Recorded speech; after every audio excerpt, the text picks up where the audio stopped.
Hello, everyone, and welcome to our webinar series on API trading with dYdX. I'm Kman, I'm your Senior Solutions Engineer, and today we're going to talk about how to set up your development environment. The last time we talked about the intro, what was dYdX, dYdX v4, dYdX the chain, how to start trading on dYdX. Today we are going to go into how we set up this development environment so that we can do the necessary client setup in order to start trading with API. In a next follow-up series, we will start placing the trades and cancel trades and so on. First thing to do that is set up your environment. So just to recap real quickly, what you want to do is you want to set up your own API client. And the reason you want to do that is you want an abstraction layer in order to interact with the protocol instead of you having to do all of these low-level communication with the protocol buffers, with all of this low-level calling and stuff. You just want to do a simple API call, just place order, cancel order, give the parameters, and that is it. In order to set up the V4 client, there's different options. We can go with the Python client, C++, Rust, or any other client that is available, or you could even create your own custom client. But for ease of use, we will use the Python client here. That is the one that is most requested, most used, and just very friendly to start API trading on. What you need is your dYdX public address and your private keys. I'm going to show you in a minute how to get those. But in general, what you have to do is just go to the dYdX trade front end. You connect via MetaMask or any other EVM wallet. And when you sign to onboard on the dYdX front end, it will generate a dYdX address. And that is the address that you will use. The second thing that you need is a WebSocket. So whenever you start trading, you're starting to place orders, you're starting to listen to updates. That's when you want real-time updates of what is happening with your sub account.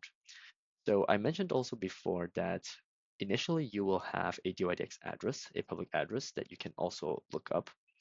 That is your wallet in a sense.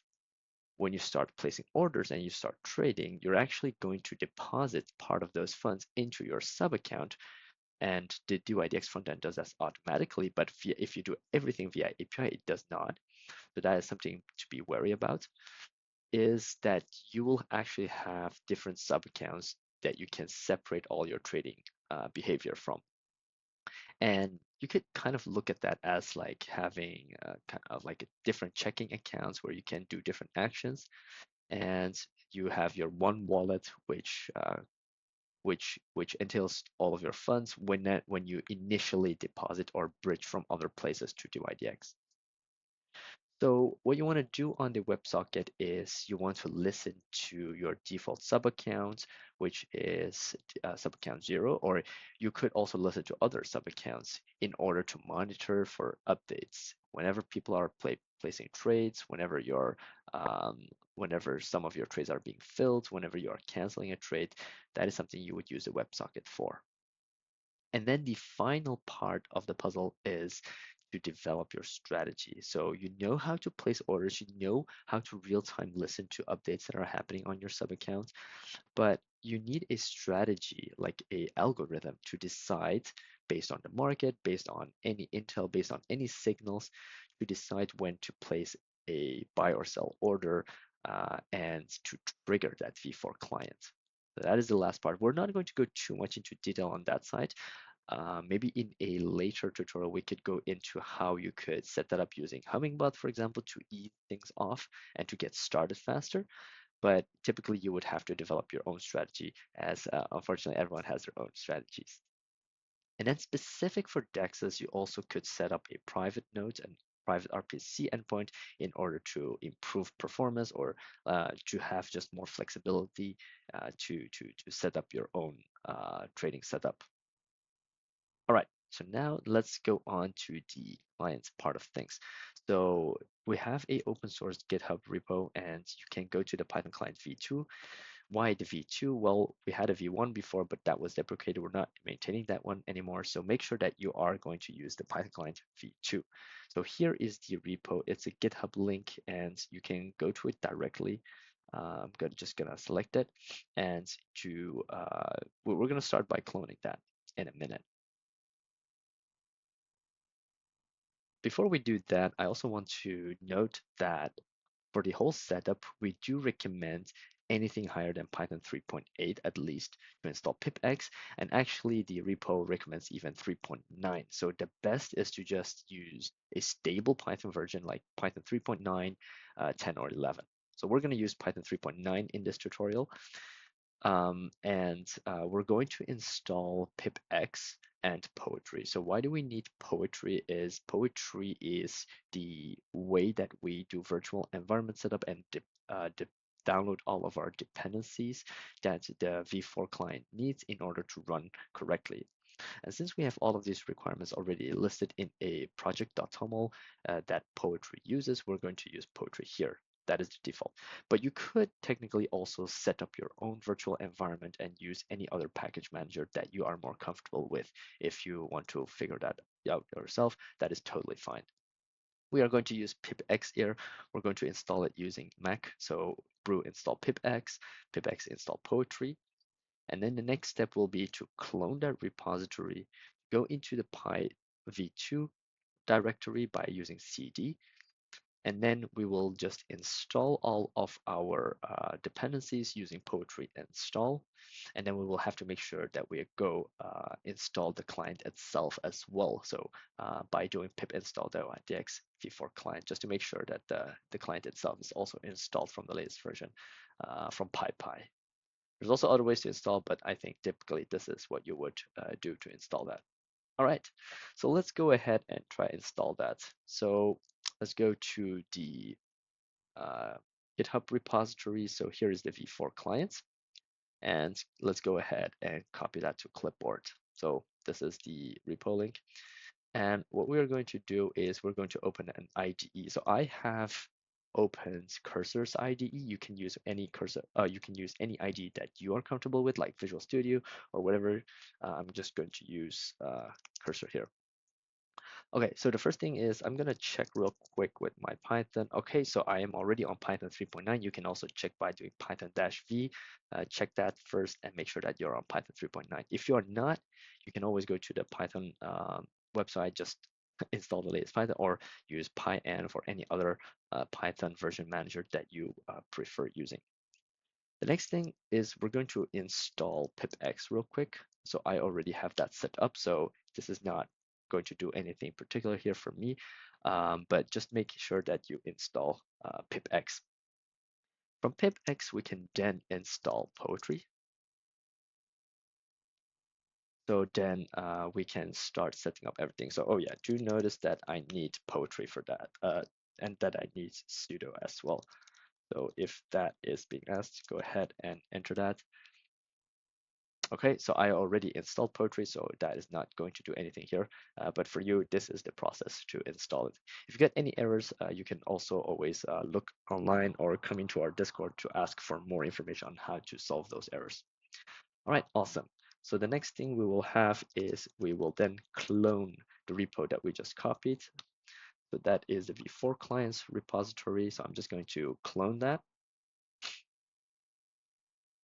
Awesome. And then you can see that here we have the v4 client. So we are going to go into that. We'll go into the v4 clients, and I'm going to go into the Python directory immediately. Okay, so here we go. Here you can see that we have the Python client directory, and I'm also going to open that in my workspace. So here in v4 clients, I'm going to open the Python v2 client repository. So here you can see all of the files that are from the GitHub repo. If you don't know how to open this, you can always open file and just add folder to workspace, and you can add that also manually to your workspace. Awesome. So we are going to start by having a look at the documentation here. So you may notice the intro here. So here we can start. And what I'm going to do is I'm going to open a markdown preview enhanced view because I don't like reading it this way. I prefer to write the rendered version of that. And you'll see that we use async programming in this Python SDK. So you'll see the async IO library being used. You'll see that it's going to be running everything from an async IO.run wrapper. You'll also notice that we have a node client that is going to be used to send transactions to the node. And for example, depositing and yeah, sending just transactions to the node. What you may also notice is the indexer client is going to be used within this repo. So what it is doing is getting the indexer client, and then you can basically do REST calls to get sub accounts information, to get position information, fill information from the indexer to know how your positions are, and so on. Then there's the WebSocket. So you also subscribe. Uh, the WebSocket is basically from the indexer, but it allows you to get more live updates in a real-time fashion. So you don't have to do a REST call after that. Like you keep the socket open, and then you get streamed any updates that are happening. There's also a faucet to get more testnet clients, but testnet funds, but we are not going to use that here. We can just get some funds through the UI. All right, so we're going to go ahead and continue doing some of the setup and installing. So what I'm going to do, what you see here is that there's poetry here. There's also a README, which you can read a little bit more from, and it also has some of the information. So what I'm going to do is I'm going to go ahead and start using poetry now. So just make sure that you use poetry with Python 3.9. So I'm just going to set that just to be sure. So 0.3 and use 3.9. And then what I'm going to do is to install all of the dependencies. That's all you need. So since I have already installed everything, it's not going to install anything for me, but for you, this will going to install a lot of different dependencies, and it may take a while before that all is installed. But just have a little bit of patience before that is done. So the next thing I'm going to do is then install the v4 client. So I'm going to install that and just make sure that is running the latest version, right? Then there is that. And we're just going to run poetry show now in order to have a look whether this is all installed. And if this is all blue or green, I don't know which color you will have, but if this is all green, it means that it is all installed perfectly. So if it's red, do notice that some of those libraries may not have been installed, and you may have to figure out what is the reason that is not installed. You can always ask in our Discord as well for help. Okay, so this all looks perfectly installed to me. I'm going to make sure that, okay, so here it is. This is my environment that I just created. It's a 3.9 Python version. And just to make sure that I'm using this environment, I'm going to run poetry shell. Now it is going to run this virtual environment with all of these libraries that are installed, and it's going to show me here that I am in this environment. So for your terminal, it may not show that. That depends on your settings. I'm not sure if it will, but if you have worked with Python environments before, you will see this is something very familiar, that it shows you in which virtual environment you are currently working. All right, so that is all for the setup of the Python using poetry. The next thing we're going to do is going to make sure that the setup is correctly set up, right? So we're going to go to the network setup documentation markdown file. And again, I'm going to open the markdown, the rendered version. And we're going to see that in order to start getting information, in order to use the client, we need to connect to mainnet first or to testnet.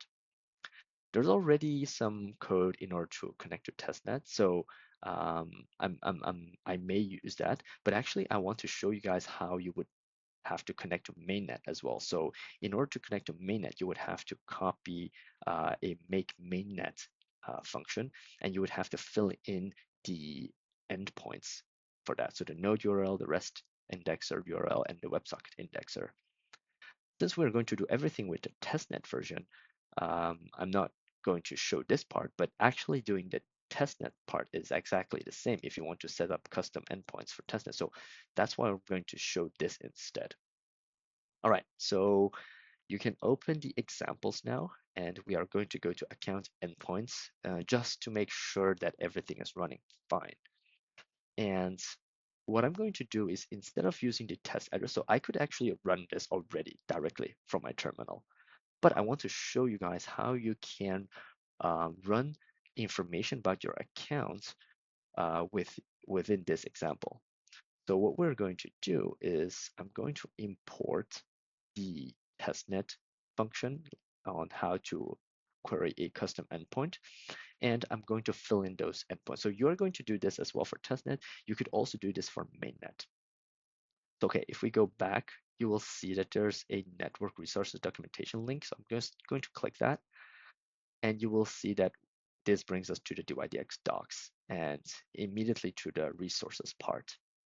So what I'm going to do is I'm going to copy the gRPC endpoint from here, and I'm going to fill that into the first parameter. That is the node URL that I'm going to be using. And just make sure that you don't copy the HTTP part since the gRPC doesn't use that. So just use this part. For the REST indexer, I'm going to go to not the full node endpoints, I need the indexer. So I'm going to make sure I go to the indexer endpoints and I copy the indexer URL. So this one. Also notice that you want to be on the testnet. Don't go to the mainnet, use the testnet. If you're using testnet, take everything, all the endpoints from testnet. If you're using mainnet, take everything from mainnet. All right, let's copy that. Make sure that the quotes are well placed, otherwise it will complain. And then for WebSocket, we do exactly the same thing. So this should look something like this. Don't forget to save. I always sometimes forget that. So don't forget to save. And that should be it. So the next thing we want to do is fill in our own address here, right? So because we don't want some random address, we want to show our own address. So we're going to go to the trait UI. And this is also a good opportunity to show you how the dYdX testnet UI works. So you just go to this URL, v4.testnet.dydx.exchange. And the first thing we're going to do is connect your wallet. So you see I have MetaMask here. You could also use another one as you prefer. But what it's typically going to do is it's going to sign a transaction. I'm going to connect, and it's going to say, hey, generate my dYdX chain wallet. So the first time you sign this, it's going to generate you your dYdX address. You could click remember me if you don't want to do this every time. But if you don't mind that and you want to, yeah, just don't store your private key in here, then you could leave that off. But you'll have to sign this every time. So here is the signature request. It has a message inside. You confirm that, and then it has generated a new dYdX address for you. The first time you do this, you will see that there will be a box with deposit funds. Let's go ahead and click deposit funds. And what it's going to do is it will credit you $100 in testnet funds that you can use, as we see here. All right, perfect. And then the next thing we will do is then copy our dYdX address so that we can use that. If you need to start placing orders, you can export your secret phrase here. Okay, so I'm just going to take the dYdX address and I'm going to put it between double quotes and put it in my test address. I'm going to save that again. So Command S to save that. Make sure to save this, otherwise it will not work. And then I'm going to test whether this is going to work by running this example account endpoints. And I'm going to use the -m in order to pass this as a module. Okay, so run python-m examples.account endpoints, and let's see if this all setup is done correctly. All right, so here I start seeing information about my account. This is my sub account, my free collateral, my asset positions. You see the 100 USDC testnet funds that I received. So it's giving me information. So this all seems correctly installed and configured. So that is very good news.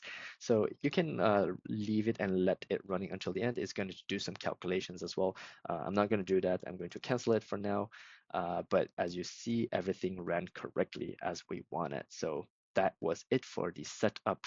So yeah, thank you guys very much. If you guys want to follow or get more updates, you can join the Discord by scanning this QR code, or follow us on Twitter for more updates, or just start, if you don't want to listen to me, just start uh, copying the code from the GitHub repo yourself and just do everything as you guys prefer. All right, thanks guys, and see you in the next webinar where I will be talking about how to place and cancel orders.